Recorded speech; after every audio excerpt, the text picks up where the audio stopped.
Ini sertifikat pelatih, tapi ada juga sertifikat wasitnya. Wasitnya ini tapi nggak kaleng-kaleng, provinsi. Iya.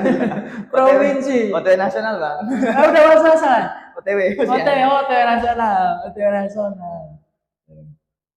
Bisa diceritain sedikit. Jadi dari atlet kan, atlet gua nggak bahas nih pensiun atau pensiun enggaknya gua nggak bahas, iya, ya kan? Gua, tapi tetap ini masih di ambang-ambang pensiun, tapi tetap atlet, tetap latihan beliau nih, si Roni. Nah itu tadi dari atlet terus jadi pelatih, terus lagi pindah lagi ke wasit. Bisa diceritain dikit? Cukup panjang ya soal badminton ya. Bisa aja ini. Wong kita bisa aja.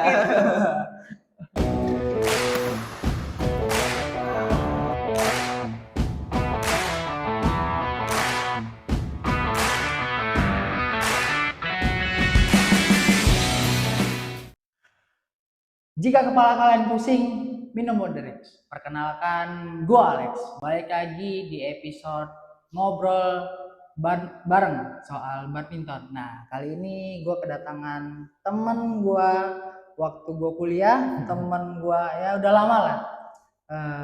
Langsung aja, Mas Roni. Nah, Mas Roni ya teman gue kuliah dari 2000 berapa, Mas?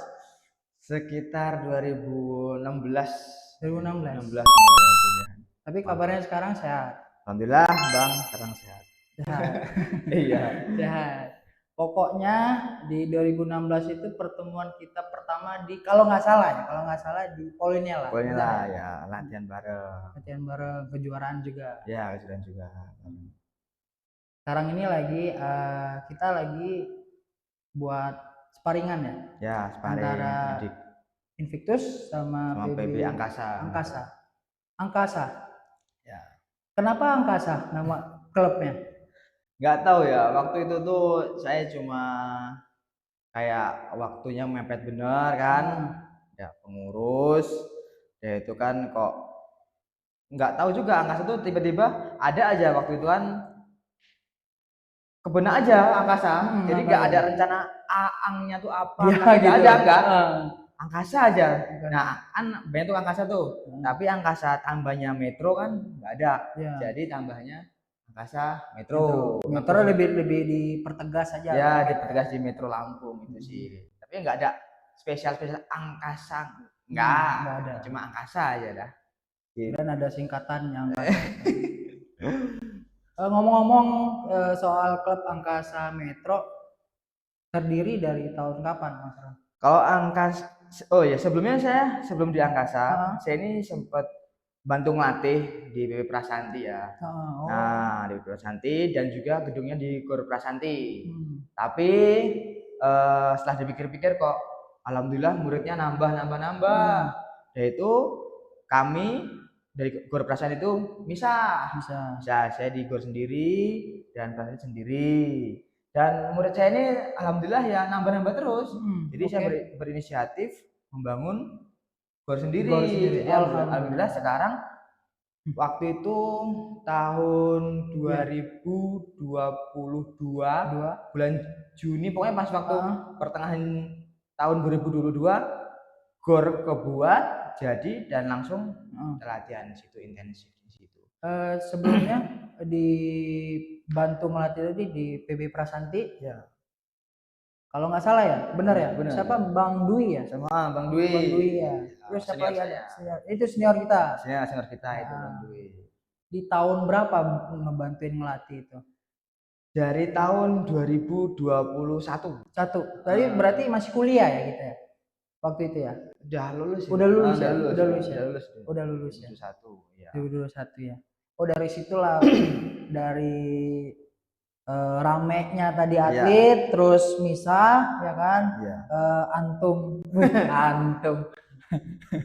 Roni buat Gor sendiri ya alhamdulillah ada rezeki buat Gor sendiri jadi kita misah dan dipikir-pikir kok kayak administrasinya tuh kok kayak agak kurang pas kok di Prasanti latihan tempat saya kok ini kan gua nama Prasanti nah udah dari situ saya mutusin buat nama sendiri ada terkendala sedikit nggak untuk buat klub ini sendiri sih? Karena kan kita balik lagi kan, mungkin banyak nih di kabupaten-kabupaten yang kayak bisa dibilang Kabupaten Tuang Bawang ini kan jauh nih dari perkotaan lah ya. Iya. Perkotaan. Nah, kalau mau ngebuat klub sendiri itu ada persyaratan khusus tersendiri nggak sih? Kalau persyaratan khusus sebenarnya nggak ada ya Bang ya. Jadi kalau buat klub itu sebenarnya emang harus ada pengurus yang aktif, ya, pengurus yang aktif. Nggak cuma pengurus Pemkot atau Pemkap aja, yang di provinsi juga aktif. Dalam artian kita tuh wajib menanyakan gimana prosesnya, kita harus rajin kayak gitu Bang. Jadi alhamdulillah waktu itu saya bikin klub tuh nggak lama-lama kok Bang, cuma beberapa minggu atau beberapa bulan nggak nyampe, klub tuh ID klub udah jadi. Jadi saya rajin bertanya ke klub, sharing ke provinsi, dah gitu terus. Jadi alhamdulillah ya cepet gitu. Ya. Pertama kali jadi GOR dan juga langsung ada atletnya. Berapa atletnya? Kalau langsung jadi GOR, atlet saya tuh malah banyak. Justru banyak awal-awal itu. Sekitar 30 atlet. Buset. Berapa lapangan? 2 lapangan Kak. 2 lapangan. 30 atlet. 30 atlet 2 lapangan. Itu nggak langsung bagus-bagus. Jadi kan sebagian dari anak-anak yang saya didik di Prasanti itu kan udah lumayan, termasuk tadi siapa? Almas itu yang masih bertahan, si Almas itu aja. Nah, itu termasuk apa ya? Ya itu cikal bakal saya Bang. Nah, itu terus yang lain-lainnya ya saya didik dari bukan dari nol, dari min. Min tuh ya alah ya, itulah banget lah. Tuh. Kalau dari nol beda ya. Megang raket aja nggak bisa. 30 atlet. Sekarang bertahan ada sekitar?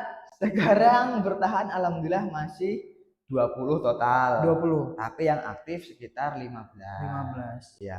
Lapangan 2 ya. Lapangan 2. Sebagai pelatih dan juga udah lisensi ya.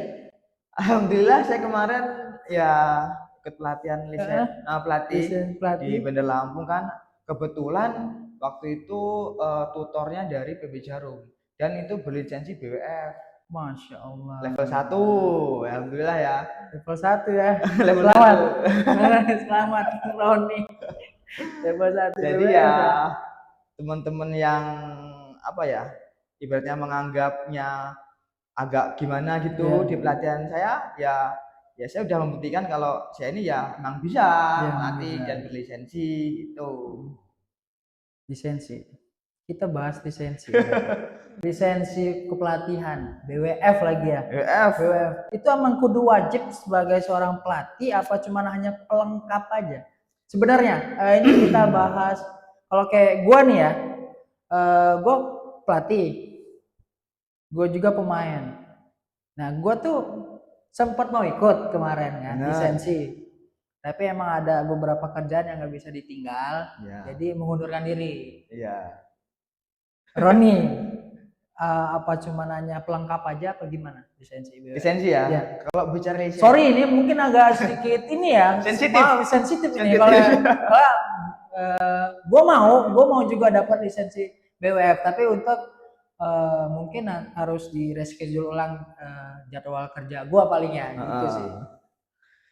Ya kalau menurut saya lisensi itu ya penting kalau menurut saya, karena itu membuktikan jati diri kita, bahwasanya kita ini diakui ya, nggak cuma di daerah, bahkan kita diakui di level dunia, bahkan BWF itu dunia kan? BWF dunia, bukan cuma nasional, dunia. Nah, tapi nggak menutup kemungkinan ada beberapa pelatih yang tidak memperdulikan lisensi, tapi yang penting dia tuh melatih bagus, jadi sudah beres. Tapi itu yang tipenya orang tuh. Tapi ada yang juga yang harus membuktikan, karena kita tuh kan di sini kan harus ada apa ya Bang ya, legalitas apa ya? Ya benar, legalitas sebagai pelatihan, sebagai pelatih. Benar itu kalau saya, tapi ya ini harus ada, dan itu ya emang udah alhamdulillah tuh. Tapi kalau yang emang tadi orang yang kedua tadi, yang penting latih, anaknya jadi bagus, sudah. Nah, sebenarnya dari inti tujuan latih itu bikin anak didik jadi bagus atau juara. Itu sebenarnya. Tapi di balik sisi lain emang salah satu pelatih itu harus ada bukti atau lisensi yang nyata. Itu sih Bang kalau menurut saya. Mohon maaf ini agak sensitif. Iya, agak sensitif nih. Bakal ya mohon maaf aja lah. Ya gue mau ikut ke pelatihan pelatih sebagaimana mestinya udah gimana ya, udah ngebawa diri gue tadinya jadi atlet, sekarang kan udah fokus ke pelatihan anak-anak, pengennya kayak gitu mengabadikan diri gue ke pelatih di Tulang Bawang gitu. Kalau si Roni kan di Metro dia udah. Emang udah takdirnya kali gua di sini nih untuk ngebangin klub di Tulang Bawang gitu. Ya, benar. Gitu. Karena fun fact-nya Invictus ini ya dulu emang rame. Ya si Roni juga udah tahu sebelumnya itu nama Invictus itu diganti dari pokoknya sekarang dirubah. Tapi sebenarnya secara SI belum, tapi secara personal gue aja karena kan emang nggak ada bantuan apa-apa semuanya lah. Iya, pure. Pure memang gue mulai dari Siko, kalau bahasa Palembangnya Siko. Satu atlet itu yang namanya Paksi. Yang Paksi itu pernah gue ajak ngobrol di podcast gue sebelumnya. Itu satu-satunya atlet yang bertahan sampai sekarang tuh itu dia. Alhamdulillah. Alhamdulillah itu. Dan itu alhamdulillah untuk sekarang untuk Invictus ya. Iya. Nah, adalah kepercayaan dari orang-orang sini menitipkan anaknya ke gua untuk dilatih ya kan.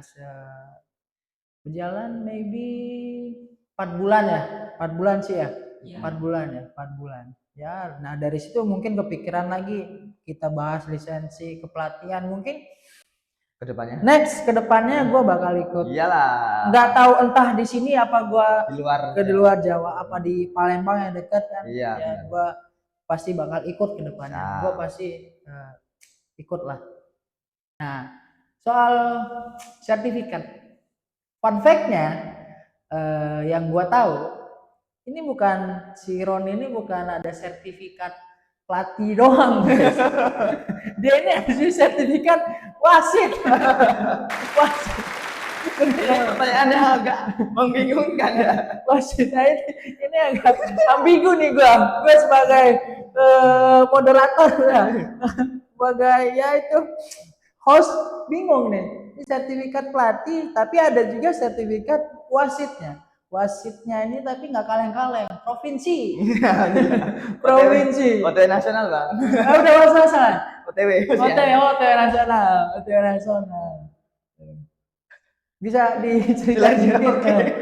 Jadi dari atlet kan, atlet gua nggak bahas nih pensiun atau pensiun enggaknya gua nggak bahas. Iya, kan tapi tetap ini masih di ambang-ambang pensiun.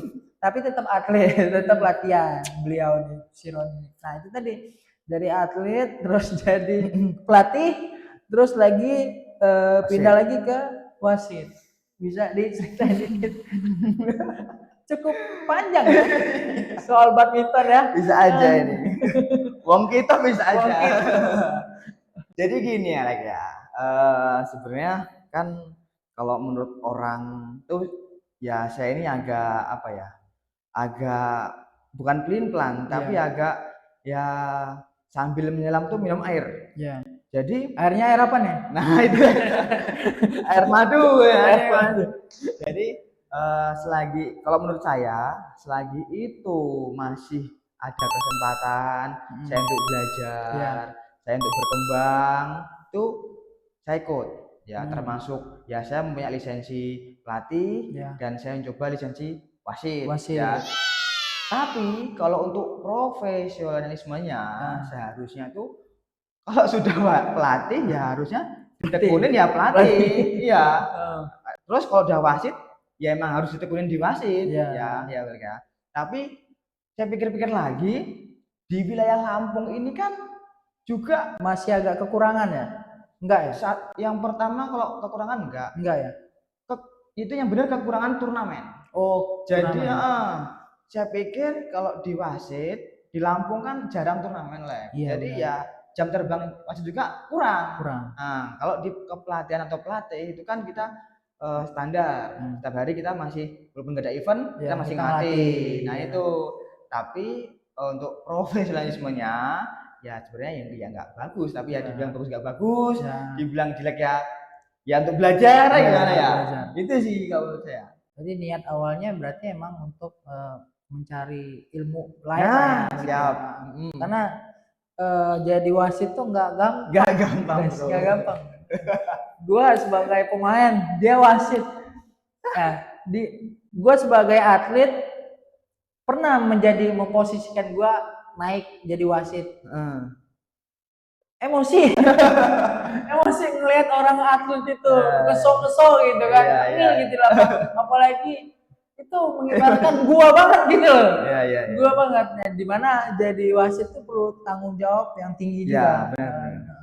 Jadi tanggung jawab yang tinggi juga jadi wasit. Jadi nggak gampang guys jadi wasit. Dia harus nentuin di mana kalau lagi poin kritis gitu kan. Aduh, susah banget tuh. Posisi gue pemain yang dikenal sama barbar. Selama Tarkam barbar bener gue. Makanya gue ada sertifikat wasit itu ada dari kabupaten kan pernah gue buat di sini sebelum Inggris Open pernah gue buat. Alhamdulillah ada beberapa yang lisensi dari tulang bawang berhasil sekitar kurang lebih 15 orang banyak. Tapi itu tadi untuk usianya itu udah expired sebenarnya 30 ke atas. Seharusnya dia 30 ke bawah yang memang bagus ya kata dari pengurus gitu. Kita bahas tadi kayaknya ada nyenggol-nyenggol kejuaraan. Kurang kejuaraan, maksudnya kurang kejuaraan tuh di sekitar kita di Lampung apa di mana? Nah, gini, jadi kalau kejuaraan itu, ini kan kita di daerah, khususnya di Pulau Sumatera lah. Bahkan kita ngambil spesifiknya aja di daerah kita Lampung. Itu turnamen tuh ya sangat langka. Bahkan sekalinya ada turnamen itu minatnya banyak banget. Ya, itu saya juga kurang tahu entah dari mananya atau yang menyelenggarakannya nggak ada atau sponsorshipnya nggak ada. Saya juga kurang tahu, tapi bedanya sama Pulau Jawa itu biasanya sebulan sekali bahkan sebulan 2 kali ada kejuaraan. Itu saya juga kurang paham juga ya di Lampung kok apalagi di daerah inilah kejuaraan itu sangat jarang. Jadi udah kalau untuk turnamen kita nggak usah ganggu-gugat lah ya. Di provinsi itu emang dihitung pakai jari. Kalau mau dihitung-hitung ya bulan 6 tuh kosong nih. Seharusnya kita ada gelompong ya. Bulan 8 itu Indo Prima. Bulan 11 tadinya sih Indo Invictus Open tuh bulan 12 tapi kan mundur bulan 11. Jadi nanti 2025 ini kemungkinan besar banget nih bulan 11 tapi tanggalnya lagi nyari. Jangan sampai di akhir kemarin kan. Kemarin di akhir tuh ulangan semesteran mereka ketemunya. Terus bulan 12 ini seharusnya gelompong lagi tapi nggak tahu. Nah gitu yang gue tahu. Tapi Mas Roni katanya tadi sempat ngobrol juga katanya ada kejuaraan juga di Lampung. Dengar-dengar apa tadi? Kejurprov ya. Yang bulan 9 tuh Kejurprov yang menyelenggarakan dari pengurus provinsi. Terus kemudian ada lagi yang sudah berjalan sekarang tuh Piala Gubernur. Piala Gubernur tuh yang dari apa ya? Antar sekolah. Jadi multi event, ada sepak bola, renang, termasuk bulu tangkis di bulan 9. Mantap ya. Keren. Udah itu soal turnamen, balik lagi ke kepelatihan. Dari 20 atlet ada kesulitan tersendiri nggak ngelatih? Kan sampean kan satu orang nih pelatih, ya kan? Gue perlu tahu nih, gimana cara ngelatih, ngehandle orang banyak di 2 lapangan. Kalau 5 lapangan kayak gue masih banyak lah. Gue ininya kan programnya mungkin dari 2 lapangan. Dikit apa bisa panjang boleh ngehandle-nya kalau saya ya. Jadi saya kan murid juga kan enggak semuanya bruk jago semua enggak. Pasti ada yang ini, ada yang ini. Jadi yang menurut saya yang itu sudah kita mungkin handle-nya waktunya dipanjangin. Jadi yang menurut saya itu sudah layak untuk turnamen atau sudah enak saat melakukan pukul-pukulan mungkin saya kasih program sendiri, misalkan programnya atau sedo atau lari yang lain atau stroke atau pokoknya saya kasih program sendiri. Nah, yang pemula atau yang junior itu bakal saya kasih materi dulu, saya drillingin dulu, di belakang depan terserah, pokoknya yang penting di drilling dulu yang junior ini. Mungkin sekitar waktu 2 atau 3 jam selesai ya, kita baru megang yang senior atau yang sudah lama, yang sudah emang lumayan bisa main. Nah, mungkin waktunya bisa 4 sampai 5 jam itulah. Itu kalau cara menghandle cuma 2 lapangan. Karena kan 2 lapangan kan. Dan juga yang kita perhatiin kalau misalkan kayak tadi lu bilang ngehandle dulu yang pegang dulu yang baru-baru ya kan. Baru-baru.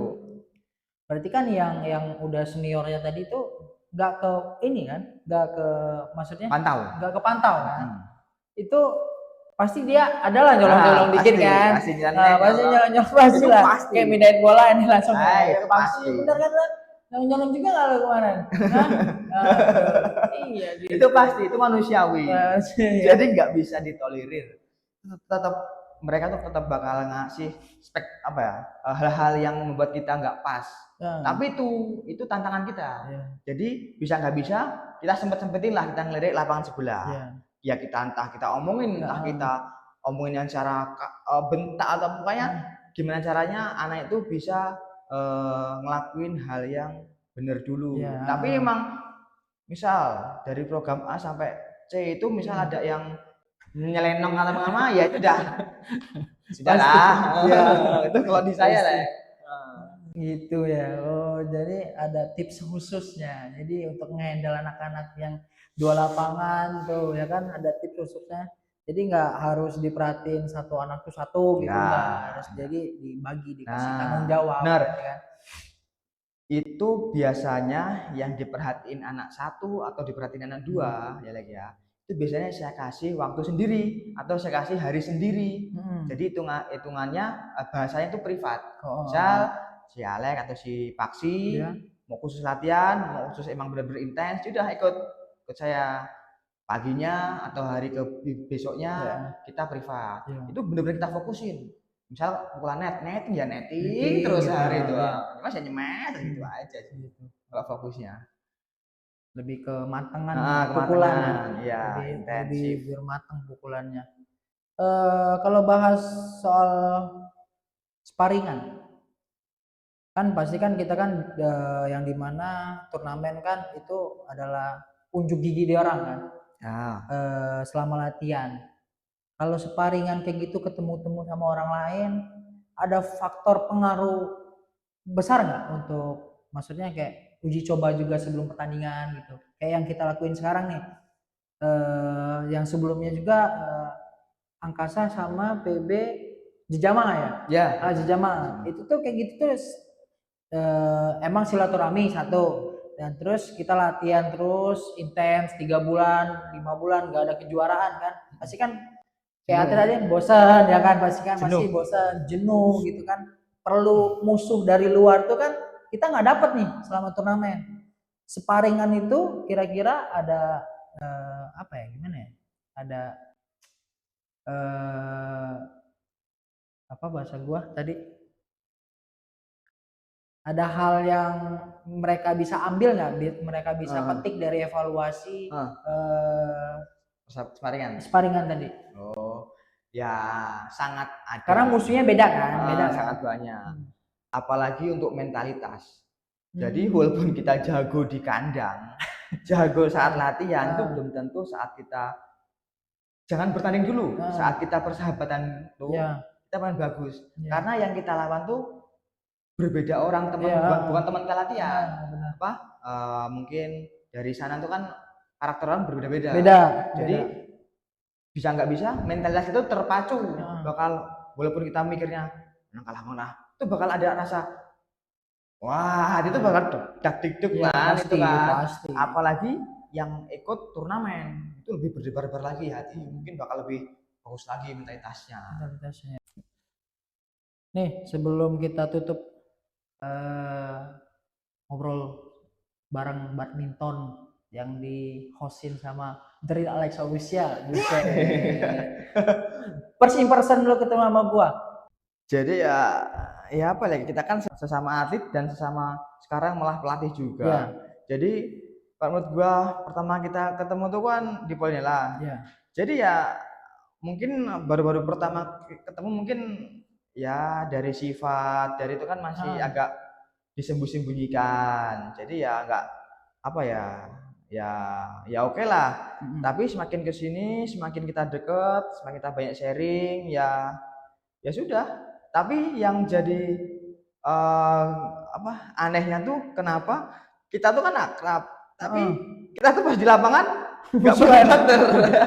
Musian mulu. Jadi ya? musian terus. Musian terus. Si Alex punya partner tersendiri, seniornya waktu itu kan, Bang Duki ya. Dan saya punya partner sendiri, Bang Dwi. Tapi anehnya ya mungkin dari situlah persahabatan itu terjalin. Ya. Dari situlah. Jadi tanggung dari situ ya. Jadi walaupun bukannya kita nggak mau, tapi kita itu mungkin di luar kita ini saling sapa, saling CS, di lapangan kita ada rasa-rasa tapi mungkin itu yang bikin kita selalu kompak, solidaritas gitu itu ya. Gitu sih. Kalau mau latihan di Metro silakan promosiin sekalian. Khusus wilayah Metro ya, yang mau datang dan juga pelatihnya udah lisensi sertifikasi WWF. Oke guys, geser palur ini. Geser palur. Oke lur. Jadi untuk wilayah izin ya, ya? Iya, siap. Untuk wilayah Kota Metro dan sekitarnya kan di situ ada beberapa klub bulu tangkis dan itu juga klubnya bagus-bagus, pelatihnya bagus dan klubnya bagus. Tapi tidak menutup kemungkinan klub PB Angkasa Metro membuka bagi calon atlet atau anak-anak yang ingin belajar bulu tangkis, bahkan ingin berprestasi di bulu tangkis di tingkat kota, provinsi maupun nasional. Di PB Angkasa siap mendampingi atau siap menjadi jembatan untuk menjadi juara tersebut. Ya, itu aja. Oke, thank you untuk Roni. Udah mau diajak ngobrol-ngobrol soal badminton, apalagi gua baru newbie banget soal kepelatihan. Jadi terima kasih untuk wejangannya. Sekian dari gua bersama Fly Power dari Indonesia mendunia. Dan sampai lupa. Oh iya. Sampai lupa itu. Mati sih.